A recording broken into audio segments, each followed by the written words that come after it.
Okay, so we've talked about climate change is real and it's urgent. We've talked about it's our fault. Now let's talk about the assertion that if we take immediate action, we can remedy the situation. Lord Monkton.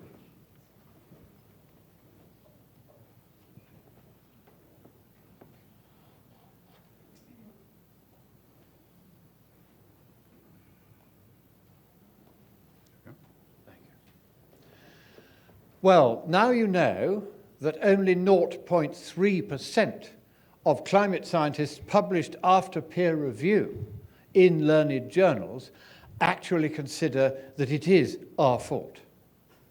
So in that case, does climate change need fixing at all? Well, my answer to that is no, it doesn't need fixing, and there's no need to hurry. Let's look at just some of the indicators here. Sea level change. Now, the true rate of sea level change was measured by the most accurate satellite we had between 2004 and 2012, when it died, unfortunately. A meteorite hit it. But in that time, it showed that sea level was rising globally at a terrifying rate equivalent to 1.5 inches per century. Not exactly terrifying if you happen to own an expensive coastal property somewhere. And sea level rise, as reported by the usual suspects, is insignificant. In fact, between 2003 and 2008, sea level actually declined worldwide, but it was reported as having risen sharply over the same period because of a thing called a glacial isostatic adjustment. Now, whether or not that glacial isostatic adjustment was justified is not for me as a mere layman to say, though I beg leave to doubt it. However, one thing I can tell you, without any fear of contradiction, is that whatever else a glacial isostatic adjustment is, it is not a real or actual sea level rise. Therefore, the figures you see for sea level rise are bogus, they are fictional, they are simply made up. In fact, the Intergovernmental Panel on Climate Change, the political body which pretends to be scientific, has had to reduce its predictions of sea level rise in each of its successive reports from 1990, 1995, 2001 and 2007, going down, going down, going down. And they dare to tell us it's worse than we thought.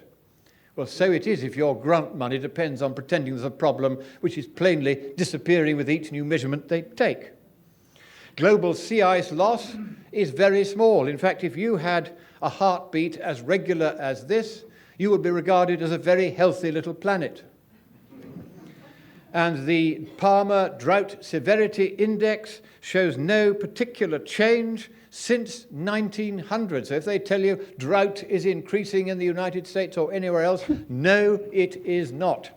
In fact, in the last 30 years, as you can see in this graph from the most detailed survey of the percentage of land area under drought, that percentage has been falling throughout the period during which our sins of omission have been greatest and the warming is supposed to be happening. But the drought is not responding. Why? Because if the world warms up, then the atmosphere can carry near exponentially more water vapor, which is kind of not a good thing if you're trying to pretend there's going to be drought. So then, hurricane activity, that is decreasing, and indeed we would expect this because warmer weather reduces the temperature differentials on which storminess depends, certainly in the extratropics and arguably also in the tropics where most of the hurricanes occur. And forest fires, you've heard a lot about those in both California and Montana last year. Here is the global picture.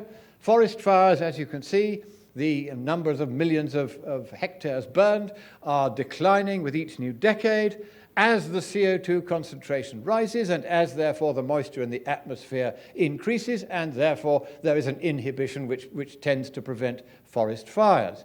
So why then did the forest fire in California happen? Because they had power lines running over forests and they hadn't kept the forest clear of the power lines. Why did it happen in Montana? Because they haven't cleared the scrub from fallen trees, because the enviros say they must leave them in situ. Therefore, one little lightning strike, one little spark, and the whole lot goes up. Millions of acres, lives endangered, houses destroyed, forestry destroyed, all because of the global warming extremists who say we cannot tamper with nature. Well, if you don't tamper with nature, you're going to get forest fires far bigger than any that we ourselves would be likely to cause. In the United States, notwithstanding the warm weather we've enjoyed today, heat waves are less common than they were in the 1930s. There has been a relentless decline in the incidence of US heat waves right across the last 100 years. How many of you have seen that reported in any mainstream news medium? US heat-related deaths, therefore, are tumbling because hot weather is actually better than cold. Oh, and then you might be worried about ocean acidification. Well, the first thing is the last time the ocean was acid was 54 million years ago. I remember it well.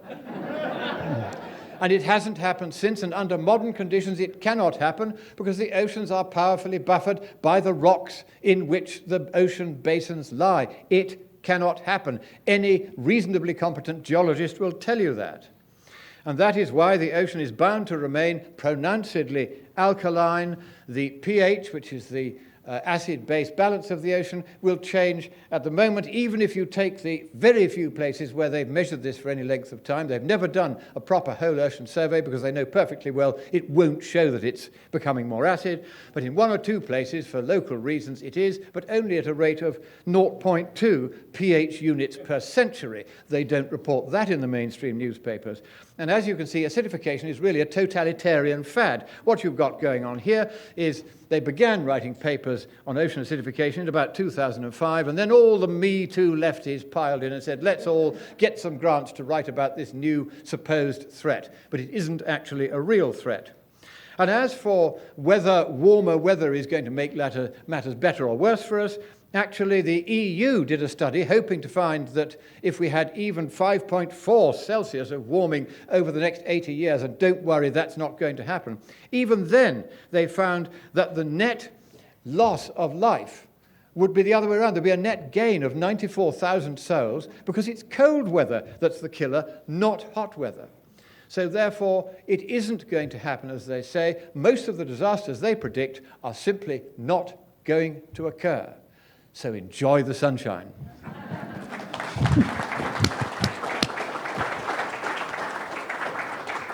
You know, I was watching the Senate hearings in 2015 and with former EPA Director Gina McCarthy. And when she said what she said, she was questioned about how much this is actually going to save. I thought, what's she sabotaging the entire thing? How can no one in the media pick up on this? What she said was she was questioned, I forget who questioned her, said, is it true that what you're proposing will save only 0.01 Celsius over 30 years? She never really answered that. She said, that's not the value of this. The value of it is that it'll, paraphrase her, it'll show that America's serious and spur global action. So now let me get this straight when I'm thinking about this. First of all, save 0.01 C. You can't, it's well within the error bar of instruments. But secondly, if not too many people have followed our example in things that we are real good at, right?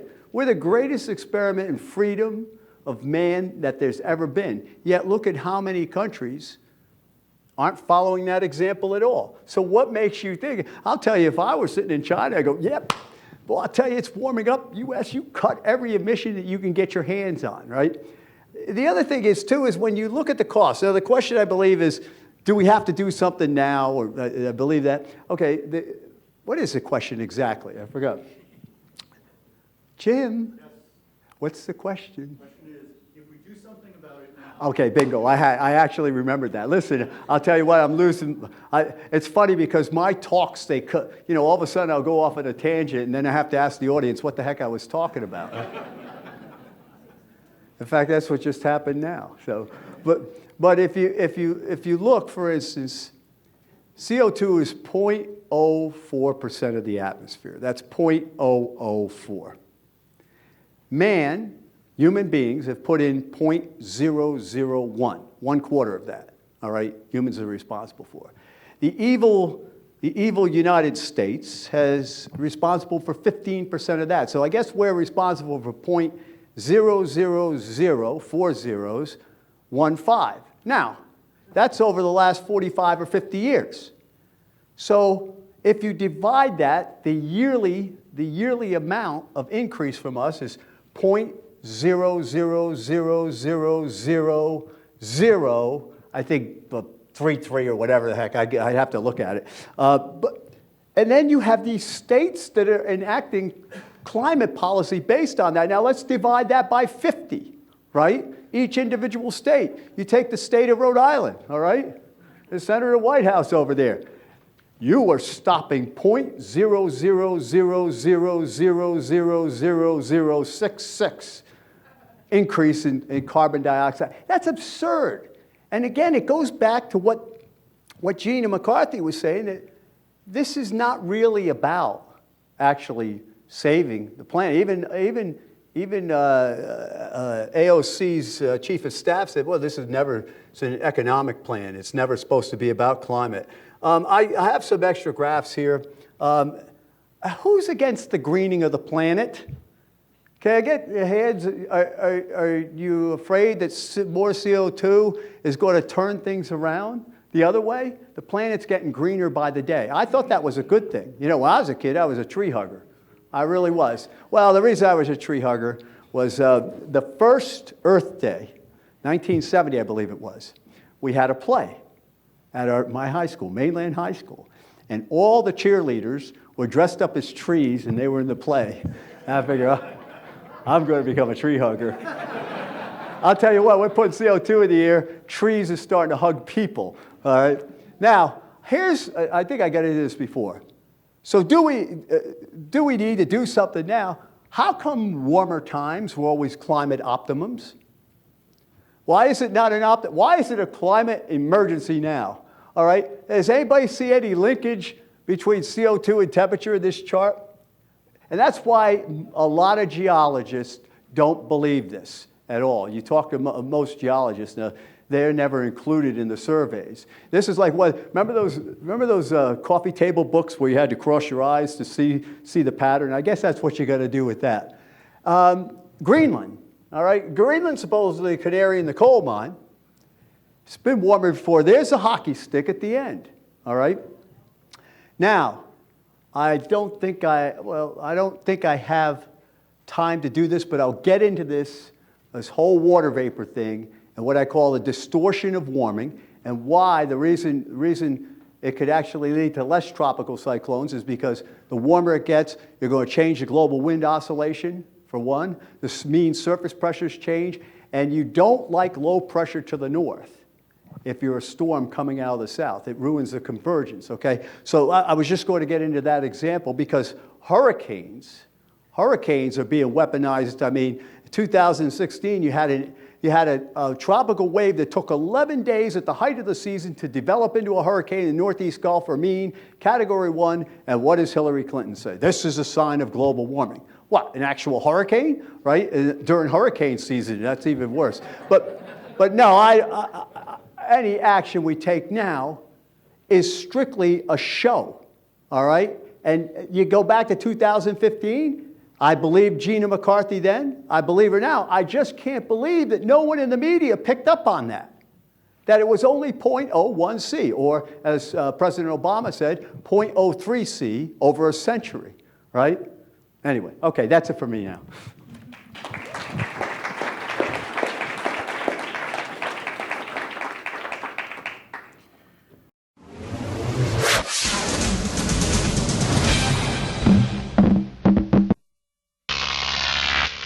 Croc TV.